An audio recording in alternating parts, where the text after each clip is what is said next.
Well, hello everyone, and welcome to another first-time buyer market update for Southern California. My name is Stephen Meade with Domicile Real Estate for people who love houses. We're a real estate brokerage here in Southern California, mainly working in Los Angeles and Orange counties. If that's you and you'd like our expertise in buying or selling a home or a condo, absolutely reach out to us. We'd love to hear from you. So let's get started. This is our update for first-time home buyers or for the entry level end of the market. And I think it's, one of the things that we've been talking a lot about is pricing. And I think people have been asking, are prices going up, are prices going down? And we're going to talk about that. But I think it's even more important to talk about inventory levels right now. Number one, I think inventory levels are sort of a future predictor of potential pricing things several months down the road. But I think if you're a buyer, if you're somebody out there right now, and maybe you're living at home, maybe you're renting an apartment, I think that inventory question really is a lot more of a pertinent question. And I'm going to explain why. In real estate, prices go up and down, interest rates go up and down, but the home that you decide to buy is the place that you will probably live for at least the next 1 to 5 years. And especially if this is a situation where maybe you get transferred for a job, maybe you want to rent out that property. I think what you are buying is maybe even more important than what price you paid for it or what interest rates were when you bought it. And I know that looking at that right now, that might not seem the case, right? If you're the kind of person and you're looking at what can I afford payment-wise, and these things really are important to your bottom line, but in the long run, what you are buying is very important. I think there is nothing worse than being stuck in a property that you do not like. And so when I see inventory go up, I think that's great for first-time home buyers because that means their likelihood of getting something that they really like goes up immensely rather than just something they can get an offer accepted on. It also means if you're one of those buyers that is a low down payment buyer that doesn't have rich parents, that has not been given a huge down payment, a higher inventory market really works in your favor. Number one, it means if you're willing to do work on the property, those properties will be a better deal. But also, it might be the difference between getting your offer accepted with a closing cost credit and not getting it based on how much inventory there is in the market. So inventory, I think, is actually a little bit more important than pricing. And I want to talk about what's going on with that. So we're going to go ahead. We're going to open this up. We're going to take a look at what we are seeing in the market. And you know what? I'm not getting, for some reason, I'm having a little bit of trouble on our screen share right now. It's not wanting to do that for us. So you know what? I think I know why, actually.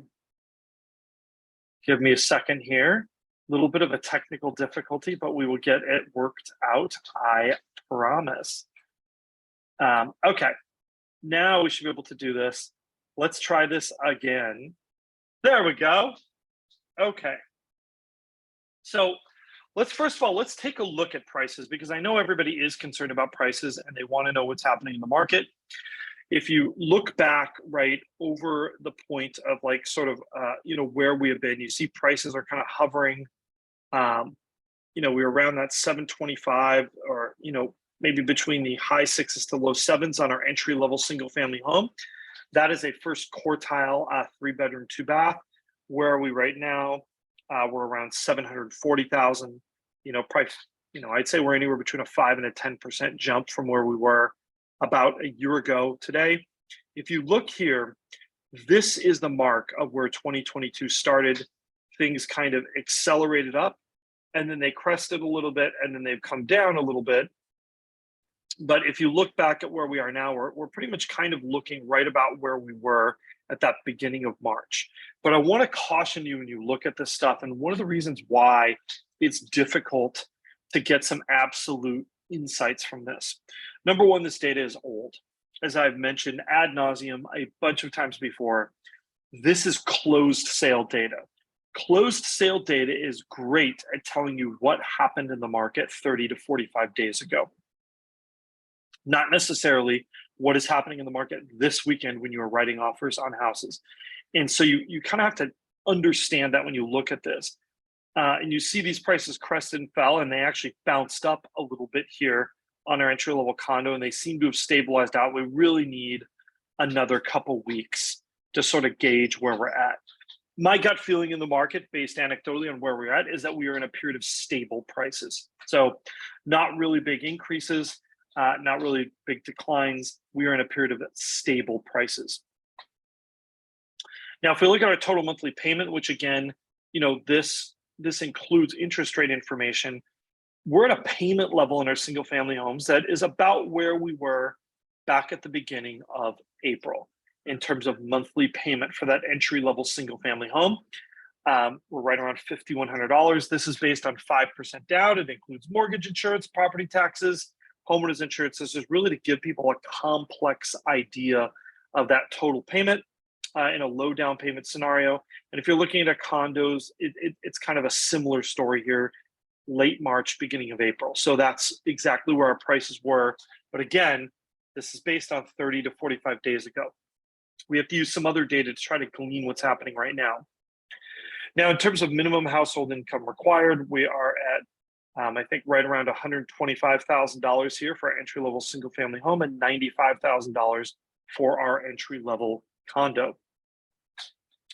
This is the graph that I think talks about, really, this is our quick and dirty, most basic measure of how competitive is that market. And right now, our 14-day absorption rate is for condos right about 69%, and for single family homes it has been rising steadily back up. We're at 77%. Is that better than we were at the beginning of April? Yes, absolutely. Is this a buyer's market by any means? Generally, no. I think there are some deals to be had on homes that are maybe a little less desirable, that need work, that don't show well, that have been sitting a while, which gets them stigmatized. But this is not a market where you just walk in and you're going to offer whatever on houses. I think when we're seeing homes sitting, a lot of times when I look at those homes that have been sitting on the market for a while, one of the things I notice is that they are flatly overpriced. I had one the other day, and I won't mention the specific address, but this was in South Orange County in Laguna Niguel. And it was someone who had bought this home in December of 2021. So only about eight months ago or so, 9 months ago. And they had paid basically $1.15 million. So $1,150,000. And the home was listed at $1.3 million. Nothing had been done to it in 9 months. And they just sort of expected that they would get another $150,000 or, almost 15% increase in value. And that just, that's just not true, right? So that home is sitting on the market because buyers, no doubt, are just not willing to pay that for that home. And the seller has not been willing to reduce their price. So if we look at inventory, right, this is the meat of it. And I think it's important to kind of understand where we were, where we are now, and what has happened week over week. So I want to point out a couple things in this graph, since I said we're going to talk about inventory, because you might see some some fairly obvious lines here, but I'm going to point out some things that maybe you didn't see at first glance. So number one is, we'll start kind of with the good news. In terms of single family homes, there are quite a bit more homes on the market now than there were at this point last year. So if you are a first-time buyer, this is great news. If you're a condo buyer, there's a little bit more in terms of the number of condos that you have to choose from on the market. But I want to point something out here, and that is that inventory has started to fall on our entry-level single-family home. That doesn't necessarily mean that the market is getting more competitive. If you'll notice, this was a pretty typical pattern that we've seen, is that inventory pretty much from August onward will steadily fall towards the end of the year, hit a bottom, and then start rising back up again. So it's pretty normal to see inventory crest over the summer and start to fall. Not that unusual. In fact, we see a little bit of an increase here on our entry-level condos. I'm going to talk a little bit more on that in a future slide. But this doesn't mean that the market is getting way more competitive. But if you're a buyer out there, it does mean, in absolute terms, yes, you will have fewer homes to choose from. If we look at our 14-day still active percentage, we are still above where we were last year. Again, higher is a less competitive market. but things really have stabilized out. And I feel like the market is in a point of equilibrium. Homes priced correctly that show well are going under contract quickly. Homes that are not priced correctly and or do not show well are taking longer to move. Now, this is our last chart, and this is another inventory chart, and this is what's called relative inventory. And I'm going to take a second and explain the difference between absolute inventory. Absolute inventory says that if you look on the MLS, there are 100 homes in your price range, right? And if absolute inventory goes up next week, there are 120 homes, right? This is exactly how many homes you have to choose from. Relative inventory is the amount of homes we have compared to how fast homes are going off market. So when you hear things like weeks of inventory or weeks supply of homes, that is relative inventory because it is relative to how fast the homes are selling. So if we jump back in here, we see that our entry-level single-family home has stabilized out in terms of our inventory. We kind of climbed to right about 8 weeks of inventory, and really we've been just holding steady at that. But our condo market has continued to go up a bit. And this week we spiked a little bit to almost 10 weeks of inventory. We have not seen that kind of inventory for a very long time in condos. And what does that mean? What do I think is happening? Well, I think what's happening is, I talked a little bit about that there might be some permanent consumer changes where people are looking more at condos and townhomes and single family homes. Well, that's partially true, but as soon as there is more inventory in those single family homes, I think what we're seeing is some of those condo buyers are now switching back to single family homes because that's what they've wanted and they think they now have a chance to get those. So I think we're seeing some of that demand shifting from condos back to single family homes. Obviously, if that single family home market tightens a bit, you might see those buyers go back to condos. Anyhow, this is our update for first-time home buyers. We love working with first-time home buyers. And one of the things I want to talk about for a second is some of the things that we do that are a little bit different when we work with first-time home buyers. So number one, we're not here to just show you houses and say, what do you want to write an offer on? That's certainly part of the job, right, is developing those offers. But one of the things we do quite a bit of is really a lot of coaching along the way. Many of our first-time home buyers, they have a gestation period. We work with them for 6 months before they're under contract on a home. And it's not because they spent the whole time looking for houses. A lot of times it's really figuring out what they can afford and understanding how this major lifestyle change is going to affect their finances. It's going to affect their lifestyle. This is a big decision to make.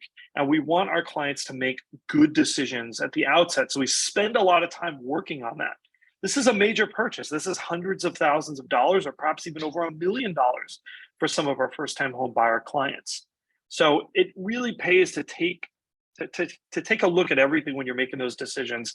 And that's something we kind of specialize in doing, is really working through all angles of the problem, not just showing houses and writing up offers. Anyhow, questions, comments, we love them as always. If you are someone who would like to own a home, or if you know someone who should own a home, definitely reach out to us. If you're in the Southern California area, we would love to lend you our expertise and work with you. Do not forget to like, subscribe, and hit that notification bell. And we will see you again real soon.